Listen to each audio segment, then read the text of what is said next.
I wanted to share some of what I've been thinking about in my practice the past few days. There's a term that we use around here. I don't think it's a Dharma term, but I've heard it around the Abbey and in other places, and it really had some resonance for me this week. The term teachable moment. I think just by living in the world, we have like infinite teachable moments. And you don't have to be a monastic to have a teachable moment. You don't have to be a Buddhist to have a teachable moment. But what I was thinking about is that having like a spiritual practice or maybe a spiritual perspective gives us a kind of awareness that life can teach us something. Teachable moments in my own mind are when life engages us and we're receptive to paying attention and opening to seeing what it is that is bringing to us in the form of either a situation or an object or a person or an experience. And when we're receptive to being shown something true about ourselves, because it's really the only view that we're going to be able to have in that teachable moment, it's the only opportunity of that mind to be able to be changed, to be transformed, to see things differently. And so I think when I'm trying to really have a different relationship to these moments where I'm either on autopilot or I'm in some other world, to bring that opportunity and to be receptive about, what is the world bringing to me? And I believe that wisdom comes from these teachable moments, how they go in. And after they go in, what do we do with these teachable moments, after they're inside of our minds? So here at the Abbey, we have a lot of teachable moments. I mean, our whole life is sort of conducive to being aware about our practice, what the state of our mind is. But we have some really kind of specific ones that I've been focusing on this week, so I can kind of rehearse or get my mind ready for those moments. I think Venerable Chödrön teaching the Dharma, not only formally, but anytime she speaks, I've been wanting to turn my mind and commit myself to saying, this is a teachable moment for my teacher. She could be teaching to 40 people. She could be teaching to a room of 200 people. But this is a teachable moment at which I have the opportunity to take it in and see how I can work with it to transform my mind. Then there are other teachable moments here when we get personal teachings from her. When she speaks to us one-on-one, pointing out something that she's observed or something she thinks would be helpful. And these can happen anytime. And they're really great opportunities for us to learn about ourselves and how we're really bringing the Dharma into our minds. And then there are teachable moments here at the Abbey when we're with each other. I mean, talking with each other, serving with each other, practicing with each other. How do we integrate what we know about the Dharma in our relationship to each other? So when we feel connected, what are we learning in that teachable moment? And when we're in reactivity, or when the afflictive states of mind are coming up, do we have the wherewithal to use that as a teachable moment as well? So I had one of these teachable moments this past week. And it was when Venerable Jigme and I were leading the meditation class at the Unitarian Universalist Church. We're going through Venerable Chödrön's Working with Anger book, which is it's a challenging book because it puts anger in all of its various permutations kind of front and center. And she just unpacks it so beautifully and so clearly and so accessibly, but it's challenging because you've really got to be honest with yourself. The entire book is a teachable series of moments, and it's a matter of taking those. I mean, there's 67 antidotes to anger in that book. I mean, she's got it just jam-packed. So we were reviewing this past week. Venerable Jigme was going through dealing with criticism, which many of us struggle with. And toward the end of the chapter, Venerable Jigme was bringing out some of the succinct points of that subheading. And it was talking about the judgmental mind and how this is a pretty common mental habit for the most of us. That at some point it's an unconscious default mode. I mean, whether we're in the airport or we're at the store or we're looking at, we're on the internet or we're traveling or with each other, there's this default where we're making some sort of value judgment in relationship to what we're looking at, what we're experiencing, who we're with. We do this internally and we do this externally. It's just, there's we like. It's the experience for me. It's like my commentator mind comes up immediately, whether it's just about how somebody's dressing or what the tone of their voice is or what kind of car they drive or how much they have in their bowl or how they're mowing the lawn. There's this interesting internal mind that's continually critiquing, commentating on people's behavior or what's happening. And that in part of this section in the book is that we do this by, and many times, the judgments are talking down about others to make us feel better because there's some deep part of us that doesn't feel good about ourselves, whether it's just a struggle with low self-esteem or self-hatred, self-criticism. But by somehow putting some sort of value judgment and thinking that we, from our own side, are objectively seeing somebody, there's sometimes, from my own personal experience, is that it pulls me not only away from them, but it lifts me up a little bit higher so that I'm looking sort of a little bit down at them. And it also,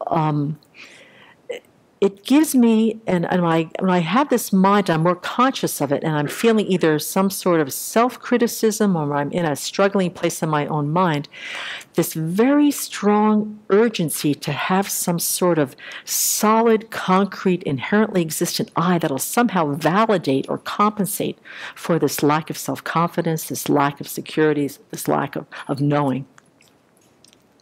And that I think that a lot of these judgments, even though most of it is a mental habit, I've also see that I assume that I've got some objectivity to what I'm perceiving.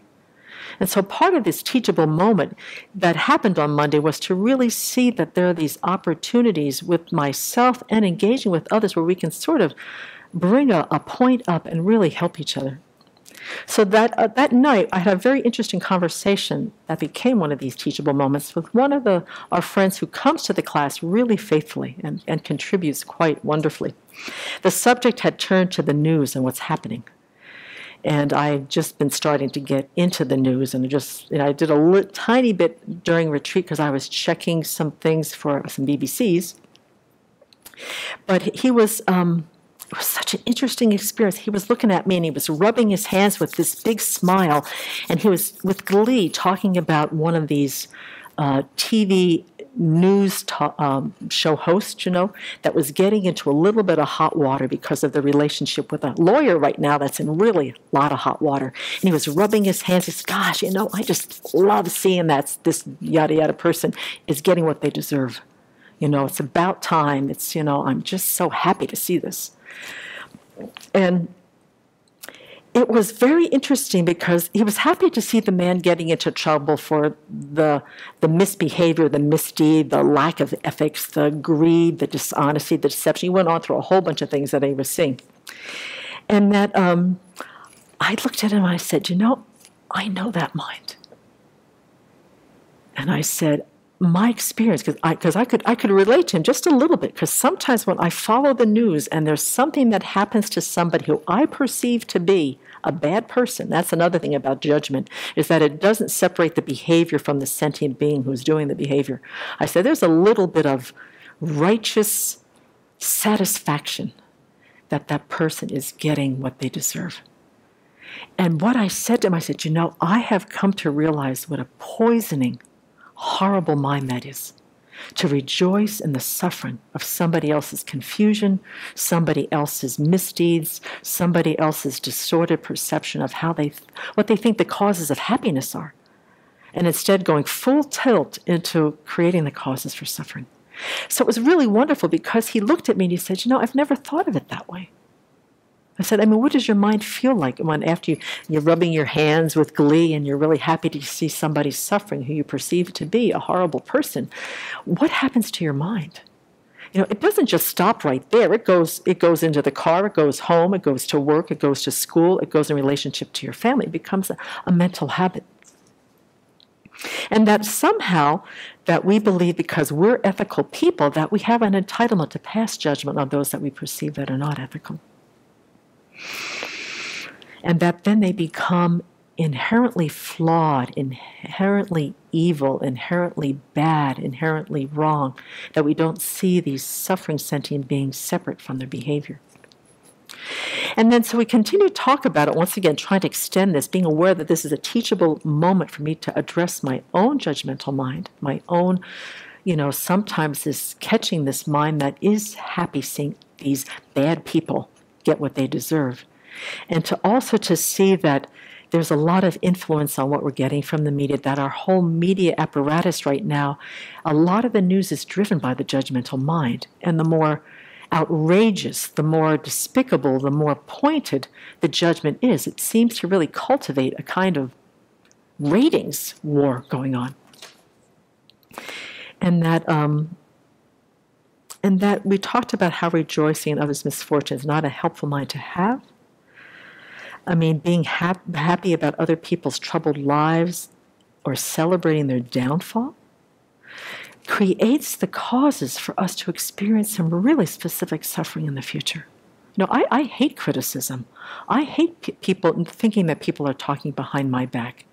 And for me to be able to have this kind of mind relishing in others' misdeeds is creating the causes to have that come back to me, where my reputation fails me, where I get criticized, and to see that this is a moment that says this kind of mind, this kind of speech creates the causes for that. And so what was so beautiful about this exchange is that he was just totally like, we were both together sort of sharing about this, saying, wow, I have never looked at it that way. And so I said, well, how can we look at this guy in a different way? I said, is it possible for us to kind of go into this looking at bringing some compassion? To realize that this person is absolutely sure that what they've done in their lives that now is becoming a problem was the primary cause for their happiness, for their success, for their fame, and many times at the great suffering of other people.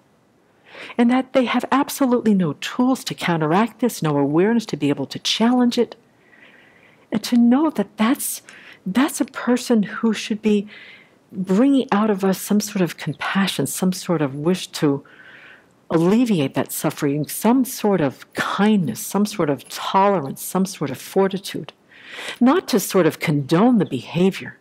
And that's where I was getting clear when we ended that conversation later on that evening when I went to bed, and the next morning is saying, it doesn't condone the behavior, but it sure does stop seeing somebody as inherently flawed, inherently evil, inherently bad, inherently sinful.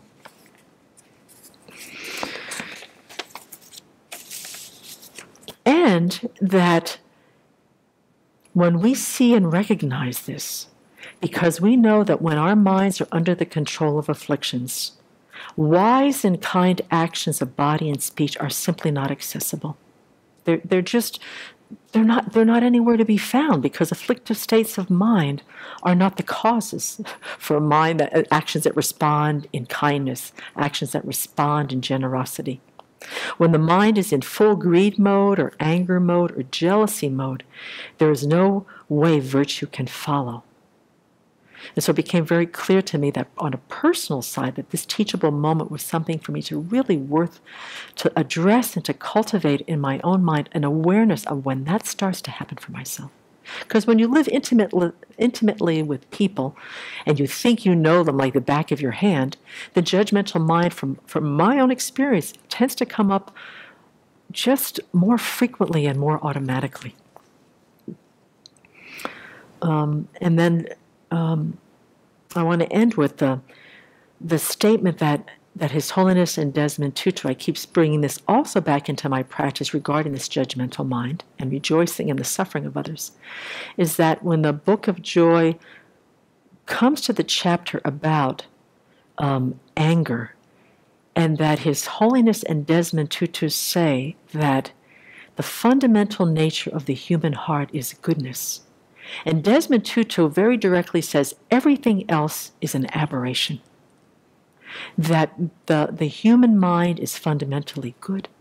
We want to be good. We try to be good. We're fundamentally good. And His Holiness says, because of the Buddha nature, there's an emptiness of inherent existence of this mind. The potential for it to change and transform and to grow its good qualities is limitless in every moment. And that everything else is an aberration, a mistaken and erroneous way of thinking, is counterintuitive to our fundamentally good heart. And that His Holiness believes that when bad things happen, because they are such aberrations, that they become news because we have this strange fascination and sort of horrifying disbelief and bewilderment and sort of, what, I can't believe this. And so you keep looking and you keep reading and you keep taking it in, because it's like, what is going on? What is happening? How can this be true? And so the teachable moment there was that I said, we are practicing the Bodhisattva path, and that we want to always be clear that what is in the news these days is not normal. That human beings are not inherently greedy, they are not inherently cruel, they are not inherently selfish, power-hungry, and that the true nature of our hearts is goodness, kindness, and compassion, because of the emptiness of inherent existence of these minds and hearts that we have. We all struggle with afflictions that take us away from this goodness, but it never can be destroyed because of the Buddha nature. And part of our practice is to strengthen the resolve that believes that our Buddha nature makes it possible for all of us to change, to transform, to be of benefit, to gain the understanding of the causes of suffering and abandon them, and to gain the understanding and wisdom to create the causes of ultimate happiness so we can experience those results, and to do it not just for ourselves but for all beings. I was really trying to bring the Bodhisattva practice into this misguided thinking and to straighten my mind out. And that the world is full of teachable moments for us.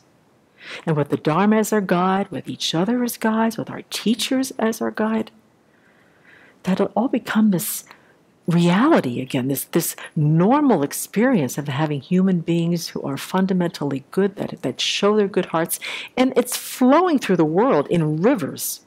It's just this strange fascination that we have with this aberration of the human heart that's driving us into some misguided thinking. So I think for our responsibility as Dharma practitioners is to hold strong, hold straight, hold compassion, and to really witness and encourage and acknowledge and to shout out the compassion that's alive in the world. Because all you have to do is go on the internet and put in good news in the world. And it's just pages and pages of sentient beings, not just humans, but sentient beings doing incredible kindness to each other. And that's what keeps this river of life, I think, on course. The aberrations, just dramas of the misguided mind of ignorance, which we all have. But I'm really committed to using these teachable moments where I'm up against my own afflictions, or I'm in the presence of somebody who's struggling with their own misguided perceptions, to be able to use that as a way to grow my own compassion, my own wisdom, and not to get into playing the game, fueling the afflictions, becoming cynical, becoming skeptical, becoming sarcastic about the state of the world, but to see it full of much more hope and goodness, but to be a cooperative condition for that to happen, rather than taking the back seat on, what's happening. So teachable moments galore, and I really want to celebrate them. I was reading about this mishap with the Southwest Airlines flight, and in terms of the kindness of others, several passengers ran to assist the woman who later died, but who was almost sucked out of the airplane through a hole. And they kept her in the plane through these horrible moments. And even though she lost her life, it could have been, they did a heroic effort to keep her alive. So, what an amazing kindness. And the kindness of the pilot who landed the plane for all of them. So, yeah, it's amazing. And that's what I really deeply, deeply believe in. At the cost of their own life, they were willing to go and assist her and help keep her from getting pulled out of that window. And that woman, a woman Navy pilot, was piloting that plane. And the fact that she landed that without any more fatalities is remarkable. So, yeah, incredible kindness all around.